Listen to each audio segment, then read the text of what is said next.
Allah Ta'ala berfirman, Dialah yang awal dan yang akhir, yang zahir dan yang batin, dan Dia maha mengetahui segala sesuatu. Quran Surah Al-Hadid ayat 3. Ayat ini mengandung rahasia besar tentang kesempurnaan zat Allah yang meliputi segala aspek wujud. Makna yang awal menunjukkan bahwa Allah adalah asal mula segala sesuatu tanpa ada yang mendahuluinya. Sebagaimana sabda Rasulullah Shallallahu Alaihi Wasallam, Engkau adalah yang awal, tidak ada sesuatu pun sebelummu. Hadis riwayat Muslim.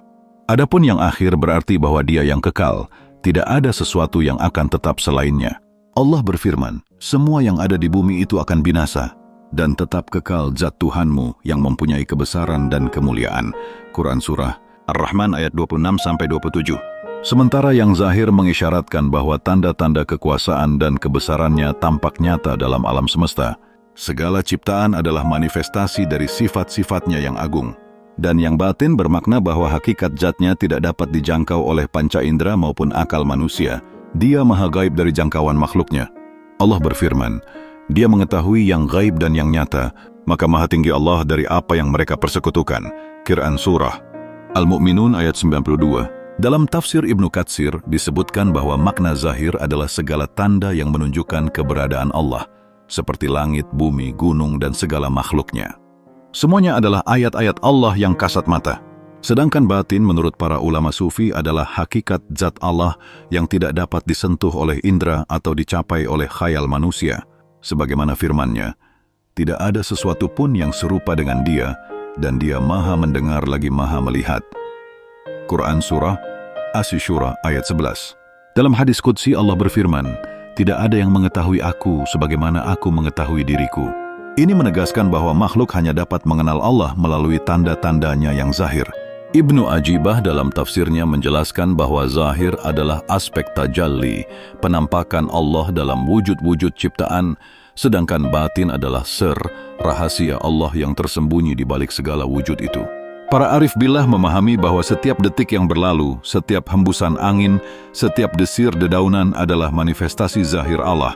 Namun batinnya wujud itu adalah Allah yang tak terjangkau oleh penglihatan. Allah berfirman, Kami akan memperlihatkan kepada mereka tanda-tanda kekuasaan Kami di segenap penjuru dan pada diri mereka sendiri, sehingga jelaslah bagi mereka bahwa Al-Quran itu adalah benar. Quran Surah Fussilat ayat 53. Ayat ini menunjukkan bahwa zahirnya terlihat pada fenomena alam dan diri manusia sendiri. Ketika manusia merenungi dirinya, ia akan menyaksikan keagungan penciptaan yang menunjuk pada Sang Khalik, sementara batinnya tersimpan dalam rahasia wujud yang tak mungkin dicapai, bahkan oleh para malaikat yang dekat maupun para nabi yang mulia. Dalam hadis Rasulullah bersabda, renungkanlah ciptaan Allah dan jangan renungkan zat Allah karena kalian tidak akan mampu. Hadis riwayat Abu Nuaim. Ini menegaskan agar manusia merenungi zahirnya, bukan mencoba menyingkap batinnya. Para ulama tasawuf membagi makrifat menjadi dua, makrifat zahir melalui dalil dan ciptaan, dan makrifat batin melalui rasa dan penyaksian hati yang suci. Syekh Abdul Qadir Al-Jilani berkata, zahir adalah tanda-tandanya, dan batin adalah Dia sendiri yang tersembunyi di balik tanda-tanda itu. Ketika seseorang memandang gunung yang kokoh, langit yang luas, dan lautan yang dalam, sejatinya ia sedang menyaksikan zahir Allah. Namun ketika hatinya tenggelam dalam keheningan, merasakan kehadiran yang tak tampak, itulah isyarat dari batin Allah. Ibnu Arabi dalam Fushus al-Hikam menulis bahwa zahir adalah sifat yang menuntut pengenalan secara indrawi, sedangkan batin menuntut penyaksian secara batiniah. Allah Ta'ala berfirman, apakah mereka tidak memperhatikan kerajaan langit dan bumi dan segala sesuatu yang telah diciptakan Allah? Quran Surah Al-A'raf ayat 185. Ini adalah ajakan untuk mengenali zahirnya. Namun, untuk mengenali batinnya, diperlukan tazkiyah, penyucian jiwa. Allah berfirman, sesungguhnya beruntunglah orang yang menyucikan jiwa itu. Quran Surah Asy-Syams ayat 9. Imam Ghazali berkata dalam Ihya Ulumuddin, mata kepala hanya melihat zahir, sedangkan mata hati melihat batin. Dan makrifat yang sempurna menggabungkan keduanya. Zahir dan batin bukanlah dua wujud yang terpisah, melainkan dua sisi dari kesempurnaan ilahi yang saling melengkapi. Sebagaimana cahaya matahari yang tampak namun sumber panasnya tak terlihat, demikian pula zahir Allah tampak dalam ciptaan, sementara batinnya tersembunyi. Dalam setiap detak jantung manusia, dalam setiap denyut nadi, terdapat tanda-tanda kekuasaannya yang zahir. Namun, di balik kehidupan itu ada rahasia kehidupan yang merupakan batin Allah yang menghidupkan segalanya. Allah berfirman, "Dan di bumi itu terdapat tanda-tanda kekuasaan Allah bagi orang-orang yang yakin dan juga pada dirimu sendiri. Maka apakah kamu tidak memperhatikan?" Quran Surah Adz-Dzariyat ayat 20-21. Ayat ini kembali menegaskan bahwa untuk mengenalnya, manusia harus memadukan pengamatan zahir dan perenungan batin. Zahirnya alam semesta mengajak akal untuk berpikir, sementara batinnya mengajak hati untuk merasa dan menyaksikan. Rasulullah Shallallahu Alaihi Wasallam adalah manusia yang sempurna dalam mengenali zahir dan batin Allah. Beliau bersabda, "Aku melihat apa yang tidak kalian lihat dan aku mendengar apa yang tidak kalian dengar." Hadis riwayat Tirmizi. Para sahabat seperti Abu Bakar Asy-Siddiq dikenal karena kesempurnaan makrifat batinnya, sementara Umar bin Khattab kuat dalam pengamatan zahir. Dalam sholat, seorang mukmin menggabungkan antara zahir berupa gerakan dan bacaan, serta batin berupa khusyuk dan kehadiran hati. Demikian pula dalam ibadah lainnya, seperti puasa yang zahirnya menahan diri dan batinnya adalah melebur diri dalam kehendak ilahi. Para sufi mengajarkan zikir sebagai sarana untuk mengungkap zahir melalui lafaz dan batin melalui kehadiran hati.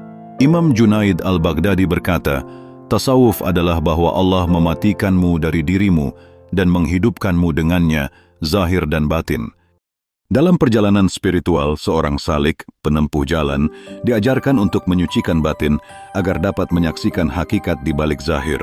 Allah berfirman, "Sesungguhnya orang-orang yang takut kepada Tuhannya yang tidak tampak bagi mereka, mereka akan memperoleh ampunan dan pahala yang besar."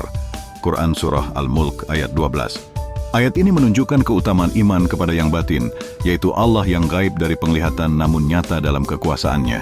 Syekh Ibnu Athaillah dalam Al-Hikam berkata, "Bagaimana mungkin sesuatu akan menutupinya padahal Dia yang menampakkan segala sesuatu? Dan bagaimana mungkin Dia akan gaib padahal Dia yang menampakkan segala sesuatu?" Perenungan ini membawa hamba kepada kesadaran bahwa segala yang zahir sejatinya adalah cermin bagi yang batin. Semua wujud ini, dari yang terkecil hingga yang terbesar, adalah pentajalian dari sifat zahir Allah. Namun rahasia hidup, gerak, dan daya mereka berasal dari batin Allah yang maha menghidupkan. Ketika manusia menafakuri alam, ia berkelana di dunia zahir. Namun ketika hatinya tenggelam dalam zikir dan fana, ia menembus dunia batin. Pada akhirnya, makna Dialah yang awal dan yang akhir, yang zahir dan yang batin adalah kesempurnaan tauhid, di mana hamba mengesahkan Allah dalam segala aspek, baik dalam akal yang berpikir maupun dalam hati yang menyaksikan, dalam jasad yang beramal maupun dalam ruh yang merasakan. Semoga Allah membuka mata hati kita untuk memahami zahir dan batinnya, sehingga sempurnalah makrifat dan ibadah kita kepadanya. Sebagaimana doa Nabi, "Ya Allah, tunjukilah kami hakikat segala sesuatu sebagaimana adanya." Hadis riwayat Hakim.